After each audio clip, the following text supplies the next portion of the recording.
Hey there, Fletch from All Things Overlanding here, and today I've got Gary again from G from BC, my buddy from Canada. Welcome, Gary. Today we are talking about overlanding tips and tricks. So we're going to pick a few topics to talk about, but I wanted to have Gary's opinion too. So we've got a couple of different minds talking about how we do these sort of things to get into overlanding, to take trips, to kind of pack for trips, that kind of thing. So we're going to cover all that stuff in this video. So if you want to hear a couple different ideas of how to, get ready and how to prepare and how to take good overlanding trips, stay tuned.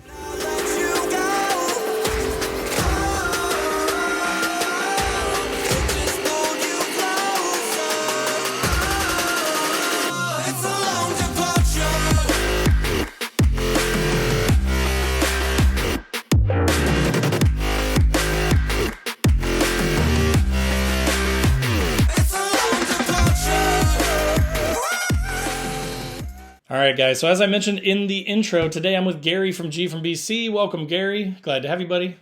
What's up? How's it going? He has, I'm just going to plug him right up front here, an amazing channel with not nearly enough subscribers. So there will be a link in the description down below. You need to go check him out. He makes amazing trip videos, has beautiful views in BC. So he's awesome. You should check him out. So if you guys want to check out some lower tiered videos that Storage Hill now. These people are watching my videos, Gary. You can say you're higher tiered. It's okay. It's okay. Right, so yeah, tell him, Gary. Tell him more about what kind of content you've got. I don't need to tell him. You tell him. Content wise, I create basically trip videos around here in BC, hence G from BC.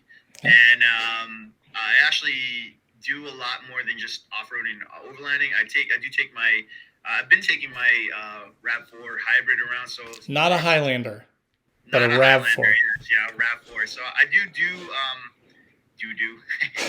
I actually do some soft roading as well too. So if you guys are interested in some actual off-roading, overlanding, and some soft roading, and I've done some traveling as well too. So I went across Canada, stuff like that. Go check out my channel. If not, all good. Definitely check it out. Yeah. But make sure you guys watch Fletch. Yes. Thanks for plugging me on my own channel. I appreciate it. So as we mentioned, today we're talking about overlanding tips and tricks, right? And again, I love that we have Gary here too, because then it's not just me, because some of you guys have heard some of the things I've said. Now, my opinions have changed over time. Kind of my ideas about how to pack for trips or how to find trips, that sort of thing, have, grown a little bit as I've done this for a few years now. But Gary has a ton of experience too. So there's going to be a ton of great content and info in here for you guys looking to get into overlanding maybe. So let's just kind of pick one first. What we kind of talked about was starting with packing for a trip. So Gary, do you want to kind of tell us tips and tricks that you've got for let's say people are just now getting ready for their first overlanding trip, or maybe they've been doing it for a little while, but they don't have a good setup. They forget stuff a lot for their trips. What are kind of your tips and tricks for folks like that? So take this in a grain of salt. I am Canadian, so we pack differently here. You just drive through the Tim Hortons drive-through and that's it. We have ketchup, chips, and poutine ready to go. But I'm just kidding. No, I want to come up there. You are coming out here. I am twice in the next 3 months. That's all you're eating here. Yeah, poutine and Tim Hortons. That's it. And Tim Hortons and some coffee crisps. Yes. Anyways, packing. Let's get back into the swing of things here. Pulled you off topic. Sorry. Yeah. All right. So packing wise, I'd say for me, I've actually been doing a lot of same day trips where I leave right after work. So I think the best thing to do is make a list of what you need depending on what your trip is. How long your trip is. You should already have that packed the day before. So for me, I already have with the Jeep, I've already had some an actual tote bag, or sorry, not tote, an actual box of all my stuff in one container that has my stove, my food, my everything in one container, and everything's already packed up there, regardless of whether or not I go.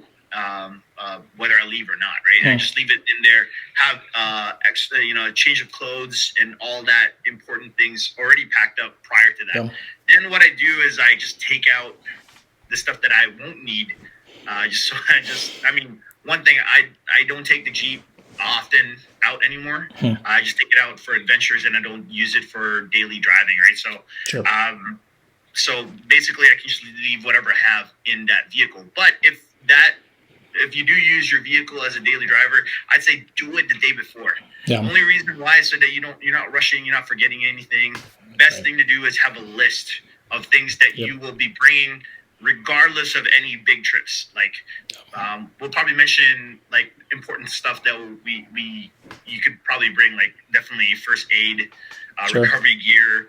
All that stuff is more important than any of the other stuff that you need to, because you can buy food as Sure. you drive through the city or stuff like that. But like having your gear for recovery and for to make your trip a lot better is more important, right? Yeah. So Yeah, no, totally agree. or you could just be me and Fletch and just have McDonald's on the way, right? So McDonald's is great. I mean, you can still bring food and just plan on stopping on the way and having some lunch. Yeah, I totally agree with you. The checklist, I'm a huge proponent of that. Like that's without the checklist, I'm even bad about like I'll make a checklist and I'll spend weeks on it before a trip, and then like day of, I'm like I think I got it all, and then I just go out and like I kid you not, I went on a trip and I forgot my ladder for my rooftop tent. That's how bad I am. So like make a list and then use the list would be one of my tips, I think. It's very important. And then like I have also always like you, I kind of now have like a dedicated rig and a daily rig. So like I'm really been working towards like literally building everything into my truck. So like I've got a fridge mounted in there. I've got my Red Arc stuff all powering all my stuff with solar, keeping everything topped off while it's parked. And so like I've kind of moved towards, and I continue to move towards like getting everything in the rig and storing it in the rig so I don't have to remember as much stuff. And then kind of like you said, I can just grab like a to-go bag, right? Like a get out bag almost, kind of with the stuff that I need that's not always in the truck, and be good to go. So that's kind of my tips, I think, is use a checklist for sure. Try and keep as much in the vehicle as you can. To your point, though, if it's a daily, like totes work really well. You just have to be kind of religious about putting stuff back in it. That's always my problem is I take the stuff out when I get back. I put this over here. I throw it in the back seat. And if it doesn't get back in that tote, you're not going to remember it. So like have places for everything. I've started to get into like compartmentalizing stuff and like buying a bunch of those like bags, those like tool roll style bags to just put stuff in. So that's where I'm kind of getting a little bit more OCD about my packing because I think it's important. So I think that's definitely important. Like having a separate, like, tote or whatever, like whatever sort of storage you use for your items is important. And for me personally, I like to just pack it the night before. Yeah. Just because you don't have to, there's no headaches about it. And right. Even if you do forget something, you can always go back home if you're coming from work, right? Yeah. If you forgot something. But if you already left, you forgot it already, right? So you're just going to have to live with it. Right. Exactly. Right. Cool. So that was packing tips. I think those were good tips. So thanks, Gary, for that. Next, we were going to touch on kind of like mods to start. So again, with new folks, a lot of the times what I see in like Facebook groups and people sending me messages and stuff is like, well, I only have my people are Nissan people. So like, I only have a stock, Nissan Frontier Pro 4X. What do I need to do first? Do I do a lift? Do I do 33-inch tires? Like, what do I do? And, I'll let you go here in a second, Gary, because now I'm already launching into it. But like, I'm going to tell you, like, just get out and go with what you got, right? Like, that's kind of my opinion I've been out in my rear wheel drive lowered Lexus before, and it's not ideal. I wouldn't recommend it, but you can totally do mild stuff in it, right? So, and then you learn a lot from those trips too. So that's kind of my thing with mods to start is like, go light, go for reliability, try not to over modify your vehicle. And if you do any mods, do like good quality suspension, good quality tires, so that you get yourself a little bit more clearance, which is really the biggest thing that you need in most of these situations. So, Gary, what do you think, though? Mods to start. Two of the things that I can think of is definitely being a part of a group, like going on a group trip first. Smart. And getting used to your vehicle is very important. Like I'd say that's the most important thing. And like you mentioned, going out there, but being in a group is important because then if you need to get recovered, it's a lot easier than waiting for somebody in the trail to get there and getting you out of the situation that you put yourself in, right? Yeah. And going with that one as well too, you don't need to get a winch right away. That's some crazy expense that you need to. I'd say just a normal recovery gear. That's Yeah. why I was saying to go with a friend so that you can use a kinetic rope, a strap, Yeah. shackles, all that stuff you'll definitely need regardless of anything.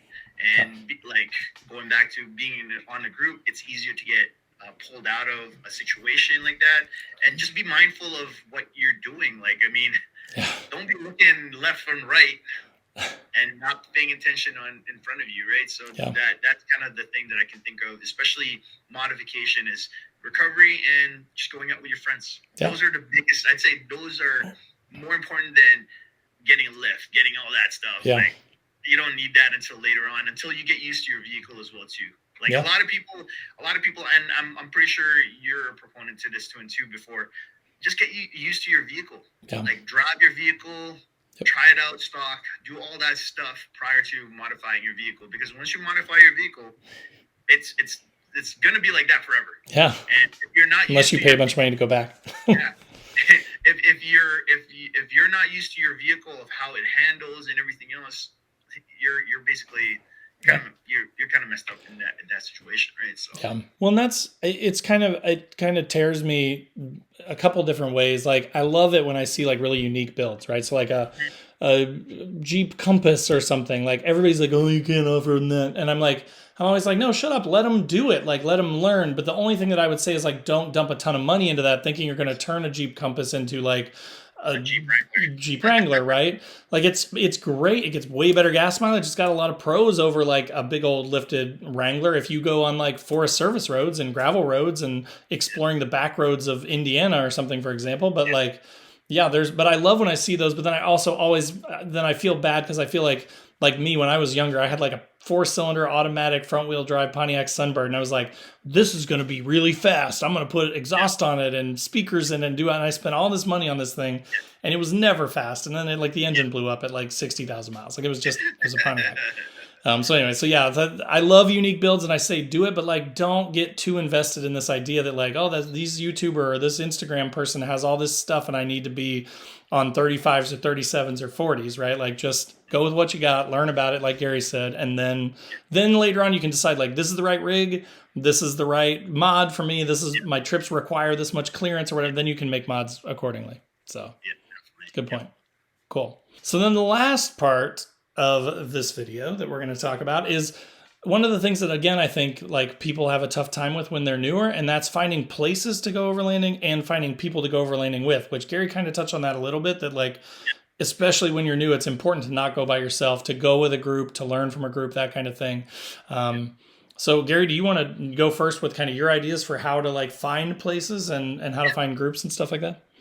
I personally think, and a lot of people, especially here in BC, a lot of people take to heart where they keep their, like their spots and such like that. So I think the most important thing is like when you drive your vehicle, is finding your capability. If you're driving, like for example, like you mentioned, a Compass, don't take it to like a place that has rock gardens. Yeah. Right? Like try to just make it, drive on the FSR roads and do all that stuff. Important thing too, people here in BC, we have a group called Four Wheel Drives Association of BC, and they have I think monthly runs where they have newbie runs where they have people with like stock vehicles to lightly modified vehicles, and they take them to what they call here Hale Creek, and they would take them there as a group, and they'll have the newbie people, and then the bit to like advanced, not that super advanced, but probably intermediate in regards to as a off-roader onto a different trail. And I think if you don't have that luxury of that type of situation, I think just finding a Facebook group, like Fletch has a newbie overland. I'm going to plug your newbie overland Facebook group here, but Fletch has a newbie overland group there. Maybe just type in, hey, anybody at this place, blah, blah, blah. Yeah. I mean, guarantee you, people that have that same kind of mindset of being, just going out and exploring, you'll meet some people, and then you get to go out and explore places. That's kind of like what happened for my personal experience during the whole pandemic. Me and my friends just decided, you know what, let's just go out and check out the flats, right? Like and just to check it out. And then from there started a group for ourselves, just to just for fun and just joking around. And within that time, it grew, and met really good friends that knew different trails and went out with people, right? And I think that's the most important thing. And at times, once you're used to your vehicle and your vehicle is self-sufficient enough to or ready built to go out there, you can go by yourself and check out other places by yourself. But for the time being, I think the most important thing is just going out in a group, meeting them through Facebook. There's always going to be a lot of jerks and trolls, right? True. And that's just how it is nowadays, right? Yeah. But there's always going to be a lot of good people there than those people that are just going to chirp on you, right? So just plug yourself in there. Make sure that you first thing, make sure you really get to know this person before you go out there, and just try to explore. I'd say just go to those places that you can get to within a day. Yeah. Like within the next couple of hours, find a camp spot. That's fine. Yeah. Get used to that portion first before start exploring in a more dispersed scenario, right? So that's my take on it. Yeah, that's great. I think that's great feedback. I think I totally agree with you. I would say I know at least here, and I'm in the US, right? It's a little different, but we do have a ton of local groups. Just in my area alone, I'm in the northeast corner of Indianapolis. We have Indy Overlanders, we have Indiana Overlanders, we have Midwest Overland. We've got all these groups that are literally focused on this. And my first trip that I ever took to Hoosier National Forest was with, not to Gary's point, but complete strangers I'd never met before. I just talked to on Facebook, but I was they have a Facebook profile. They're probably not all simultaneously murderers, right? And it actually turned out great. It could have been bad. Sometimes, to your point, people are bad, but in person, a lot of the times, most people are super gracious and nice. And especially in the overlanding community, I feel like people are very helpful. So look for events where there's going to be a bunch of people going that are organized and that sort of thing. I went on a trip not too long ago with that Indie Overlanders group, and it was awesome. It was a ton of newer folks and some people that had been on quite a few trips. It was a good mix of people, but got to meet a bunch of people. They all shared food. It was a ton of fun, right? And again, you could have done that in a Compass, it was mostly gravel roads and stuff like that with a little bit of exploring and then some camping and cooking and eating. So look for local groups around you. To Gary's point too, the newbie Overlanders group's over 12,000, Budget Overland is huge. They're 40,000. Overland USA has 60,000, 70,000 plus. Those big groups are kind of full of jerks and trolls, but you could just drop and say hey, I'm newer and I'm looking, is there anybody around this area that knows any trails or wants to go out on any trips, and see what happens, right? In newbie, you should get some nice responses. In the bigger groups, you might not. In budget, everyone seems really nice too. So there's a ton of options out there for finding those things. If you go with Fletch's group of newbie Overland, he will kick out that bully for you. If they're mean, just report them and I'll get them. There's just no reason for it, right? You just don't have to say anything. It's lame. To that point as well too, I'd say one thing to think about when you do go to those trails, I'd say just do the day trip. Yeah. Don't go to an overnight thing yet until you get used to that feeling of being around. To each their own. If you want to jump the deep end, right, go for it. But my suggestion is to just do a day trip, get used to whatever you have to do, and then get to know people there. And I think that's the best way to do. Because I guarantee you, I have yet. There are some trolls and bad people, and not. I'd say I don't want to say bad people. I'd say some people are just kind of not in. They're just being jerks. Yeah. Right. There's gonna be jerks regardless of anything. Just you got to find your group of people that you can probably go out and I'm guaranteeing you will find those, because I definitely built up a group with the people that I go out with often, and you probably, if you do decide to watch my videos, you can probably see a lot of the same people in those videos. Yeah. I've known these guys for close to probably over 2 years or 3 years now, and we go to these crazy trips, right? But that's I think that's the most important thing, is just going out there, just enjoy it. Yeah. Best way to find out the places, right? Yeah. And finding places, right? That's kind of where you're going with that too, is there's going to be, in these groups, there's going to be somebody that knows some of the areas.